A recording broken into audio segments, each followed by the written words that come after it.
ये क्या है लल्ला? ये क्या था तेरे मुंह में, दिखा। ओहो, मैं तो भूल ही गया था कि मेरे भीतर ही तो सारी सृष्टि समाई हुई है। मैया ने उसकी झलक देख ली। अब क्या होगा? क्या हुआ यशोदा? सुनो जी, हमारे लल्ला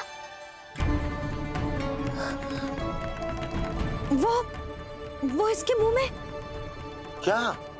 भूल जाओ ना मैया, कुछ नहीं था मेरे मुंह में। लल्ला मुंह खोल के बाबा को दिखा। अरे क्या देख रही है उसके मुंह में? अवश्य ही मेरा दृष्टि भ्रम होगा, किंतु ऐसा भ्रम। अरे बताओ ना यशोदा, या फिर मुहूर्त शीघ्र ना बताने की बात का प्रतिशोध ले रही हो तुम? ना, ऐसी बात ना है। तो फिर बताओ ना, क्या बात है? हाँ? मैंने लल्ला के मुंह में कुछ देखो। क्या देखो? अब फंस गया मैं। मैया बाबा को सब कुछ बता देंगी और राय का पहाड़ बन जाएगा। फिर कैसे संभालूंगा इन दोनों को? ऐसे लगो जैसे जैसे जैसे पूरा का पूरा ब्रह्मांड। ब्रह्मांड लल्ला के मुंह में। अच्छा, तुम मेरा मुंह देखो। हाँ।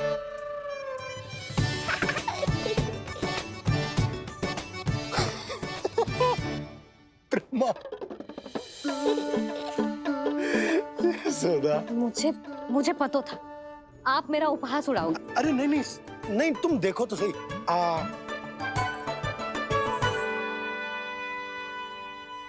ब्रह्मांड ना सही, गोकुल तो दिखना चाहिए।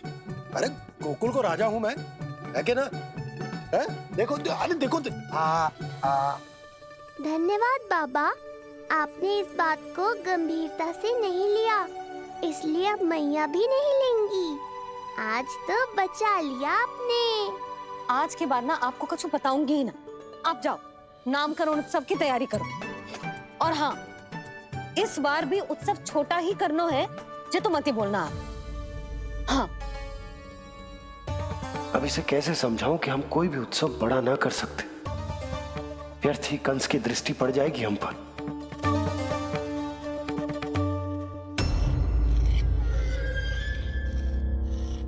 लगता है आपके सैनिक और तलवार दोनों की धार कुंद पड़ गई है महाराज।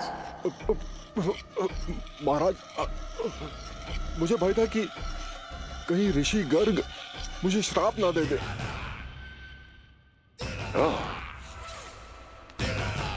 तो श्राप से भयभीत हो गए दुर्जन, किंतु कंस तो कोई श्राप नहीं देता, सीधा मृत्यु देता है।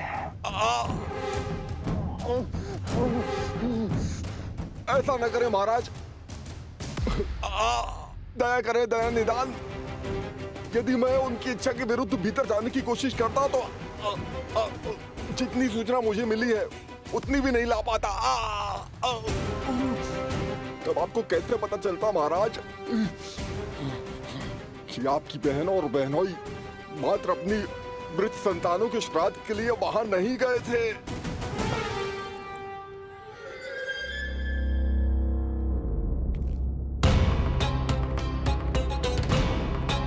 आगे बोलो। पूरी तरह तो नहीं सुन पाया महाराज, किंतु मैंने स्वयं अपने नेत्रों से देखा है महाराज। राजकुमारी देवकी ने ऋषि गर्ग के हाथ में कुछ दिया था। ये सत्य है महाराज, और ऋषि गर्ग ने उन दोनों को वचन भी दिया था। सही समय की प्रतीक्षा कीजिए राजन, आपके दोनों कार्य पूर्ण होंगे। महाराज, मैं आपका सबसे विश्वसनीय सेवक हूं। आपके हर आदेश का पालन करना मेरा अधिकार है और मैंने अपने अधिकारों का पालन किया भी है महाराज। किंतु फिर भी यदि मेरी ओर से कोई भूल हुई हो, मुझे क्षमा करे दयानिधान, मुझे क्षमा करे।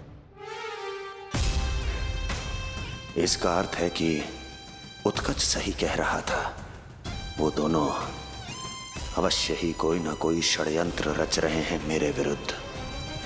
समय आ गया है, अब मुझे किसी ऐसे की खोज करनी होगी जो उतना ही शक्तिशाली हो जितनी की मेरी ये तलवार।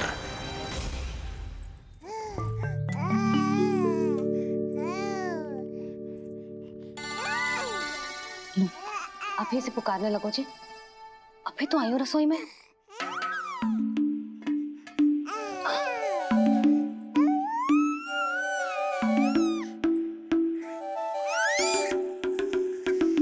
शीघ्र ही तुझे भी अपने बाबा का हाथ बटाना पड़ेगा, समझ रहे हो ना? बटाएगो ना हाथ? अभी जे 100 दिन का भी ना हो और जे इस नन्हे से बालक को काम काज का भार सौंपने की बात करने लगे। काम का नाम सुनते ही मुख से स्वर ना निकल रहे तेरे। अभी तो बड़ा ऊ कर रहा था। बता, हाथ बटाएगो के ना? अरे बता ना।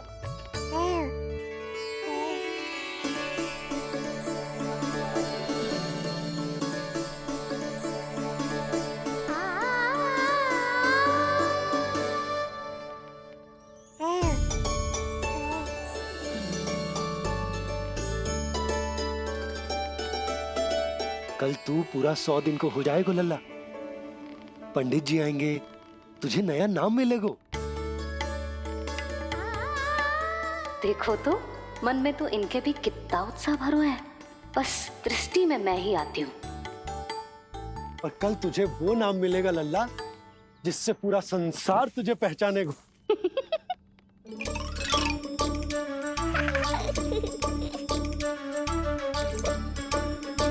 अब लल्ला, कितना कार्य शेष है और तूने मुझे बातों में लगा लियो। मुझे क्यों फंसा रहे हो बाबा? छुपाने की कोई आवश्यकता ना है। जितनी उत्साहित मैं हूँ उतने ही उत्साहित आप भी हो इसके नामकरण को लेके, पता है मुझे। लल्ला के नामकरण पे उसके बाबा उत्साहित ना होंगे? बिल्कुल होंगे, इसीलिए तो कह रही हूँ अपना उत्साह बांटो अपने लल्ला के साथ। मैं अभी आई। अच्छा, ऐसे तो तुम लल्ला को छोड़ के कहीं ना जाती। अभी कहाँ चली? रोहिणी जिज्जी के पास, और कहाँ? लल्ला और उसके दाव के नामकरण की तैयारी करनी है कि ना? कितने लोगों को आमंत्रित करना है, कितने प्रकार की मिठाइयां बनानी है, ढोल वाले को कितने बजे का समय देना है, ये सब सुनिश्चित करना है ना, ताकि ये उत्सव गोकुल का सबसे बड़ा उत्सव हो। अरे सूची देनी है जिज्जी को।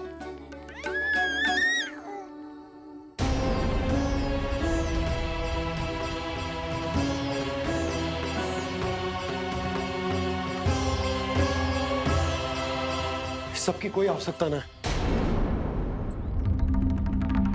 आवश्यकता ना है मतलब? कहना क्या चाहते हो आप? मैं ये कहना चाहता हूं कि यशोदा, सत्य तो ये है कि हमें दुख में ना अत्यधिक दुखी होना चाहिए और ना सुख में अत्यधिक उत्साहित। प्रसन्नता कितने भी क्यों ना, हमें उत्सव संयम से ही मनाना चाहिए। इतने वर्ष संयम ही तो रखा था ना नंद जी। ये समय संयम का ना आनंद से बावले हो जाने का है। यशोदा, हम आयोजन छोटा ही करेंगे। मैं कुछ सोच समझ कर ही तो कह रहा हूँ। पर क्यों? मुझे भी तो समझाओ। हर बात समझाने की ना होती है यशोदा। अच्छा, पति पत्नी में भेद हो तो है? ठीक, मैं कोई भेद ना रखूं। जो भी अब तक मैंने तुम्हें ना बताया है वो सब बताऊं। ओहो, क्या कर रहे हो बाबा? कंस के बारे में कुछ बता मत देना मैया को।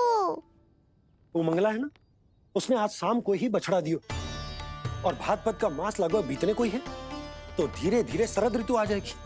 दूध की हानि भी कम हो जाएगी। हाँ?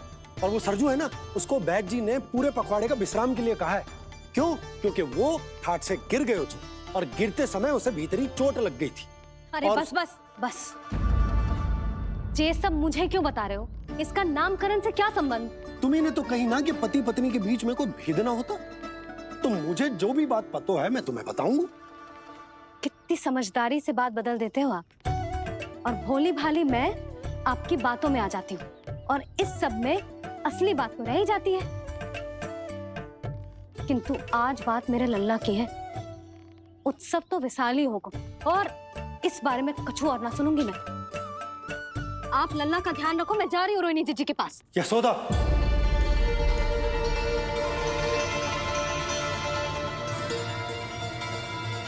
बात केवल सुनने की ना होती, उसे समझना भी पड़ता है।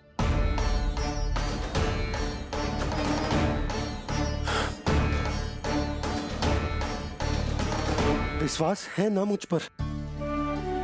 मैं कुछ सोच समझकर ही कर रहा हूँ ना। उत्सव तो छोटा ही होगा।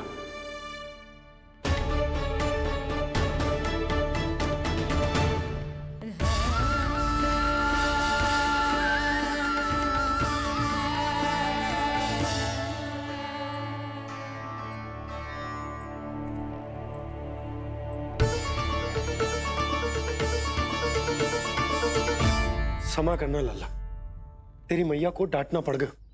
आपको मेरी सुरक्षा की चिंता है बाबा, समझता हूँ मैं, इसलिए आपने ये निर्णय लिया है। समझ में नहीं आता, कब कौन सा निर्णय क्यों लेते हैं आप? यदि कंस को समझना इतना आसान होता तो कंस नहीं होता।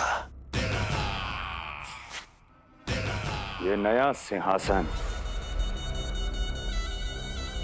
उसके लिए है जो मेरा विश्वास पात्र बनेगा। मेरे दाहिने हाथ की तरह मेरे मन के सबसे निकट होगा वो। मंत्री परिषद में विशेष स्थान की प्राप्ति होगी। मेरे बाद पूरे राज्य के लिए उसी का वचन होगा। शासन। किंतु ये अधिकार केवल उसे प्राप्त होगा जो मेरी परीक्षा में उत्तीर्ण होगा। मेरा सबसे महत्वपूर्ण कार्य करेगा वो। इसलिए जाओ, कह दो सभी बाहुबलियों को, महाबलियों को, दैत्यों को, दानवों को, प्रेतों को, पिशाचों को, सभी को ये सूचना दे दो ना ना ना ना, सूचना नहीं, चुनौती दो कि यदि साहस है तो आए, मेरी परीक्षा में उत्तीर्ण हो और इस सिंहासन पर बैठने का अधिकार प्राप्त कर ले। जाओ। और हां, ये अवश्य कहना कि केवल वही आए जिनके हृदय में साहस का ज्वालामुखी धधकता हो, जिनकी तलवारें पर्वतों का सीना चीरने को व्याकुल हो, जिनकी संकल्प शक्ति इतनी दृढ़ हो कि मृत्यु से टक्कर ले लें। कायर नहीं चाहिए मुझे। जाओ। महाराज, आप जिसे भी ये विशेष पद देंगे, भविष्य में यदि वही हमारे शीश पर बैठ गया तो क्या करेंगे आप? पहले ऐसा कोई योद्धा सामने तो आए अस्ति, जो उस विष्णु के अवतार का संहार कर सके।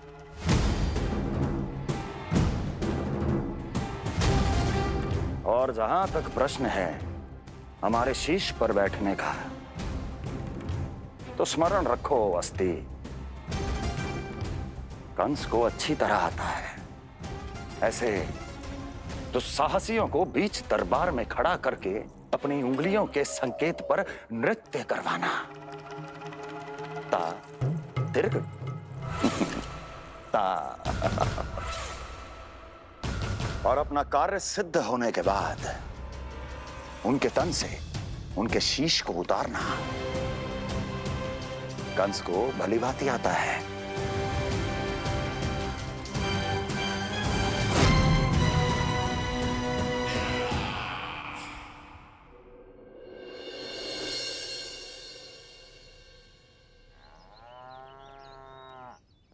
पूरे 100 दिन का होगा हुआ तो लल्ला, कम से कम 100 व्यक्ति तो आने चाहिए थे ना तेरे और तेरे दाऊ के नामकरण में। हाँ, अब तुम मुस्कुरा क्या रहो है? तू ही बता, जे भवन देख के लग रहा है कि यहाँ कोई उत्सव है? बिना अतिथियों के कैसा उत्सव और कैसा आनंद, तू ही बता। पर मैं करूं भी तो क्या?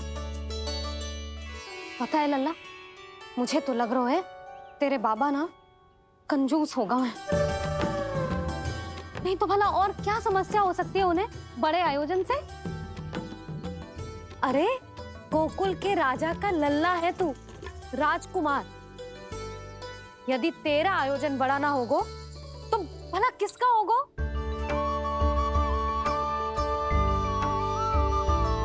मेरी ही भूल है, मैं भोली हूं, इसीलिए व्यर्थ में तेरे बाबा की बातों में आ गई।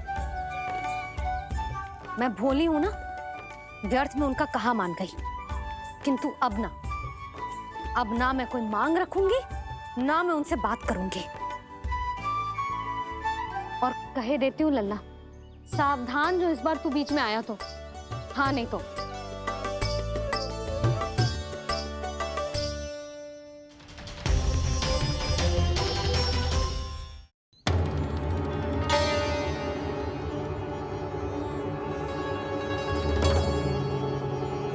क्या होगा? हाँ, सब ठीक तो है ना? आप इतनी चिंता में क्यों हो जी? कोई बुरी सूचना तो ना मिली? अब जे मत कहना कि जे भी मुझसे छुपाना पड़ेगा। जो भी है मुझे बताओ। पंडित सदानंद जी महाराज वो नामकरण के लिए ना आ सके। उनकी बिटिया के पांव भारी, उसे लिवाने वो समझाने गए। ये तो शुभ समाचार है।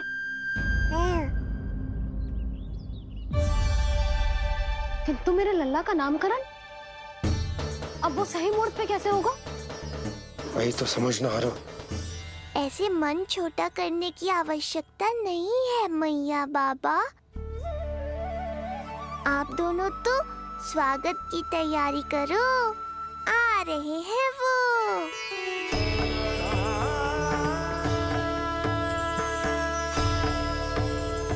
लो, आ गए वो जिनकी मुझे प्रतीक्षा थी। आप दोनों व्यर्थ ही चिंता कर रहे थे।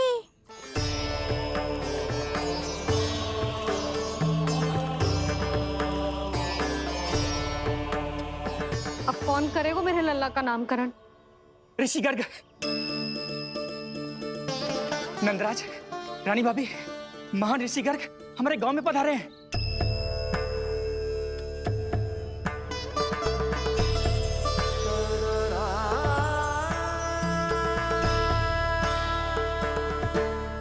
ऋषि गर्ग गोकुल में? हाँ नंदराज, और कह रहे थे उन्हें यादव राज वासुदेव जी ने भेजो है रानी जी के पास। अरे तो तुम लोग खड़े खड़े क्या देख रहे हो? जाओ उनके सत्कार की तैयारी करो।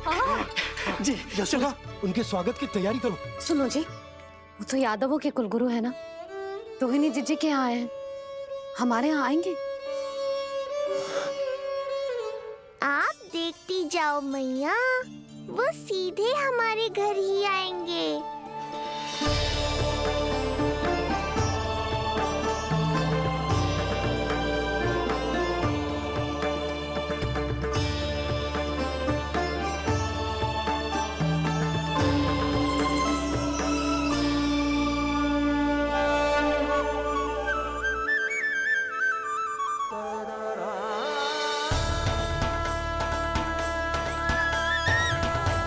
ये क्या हो रहा है मुझे?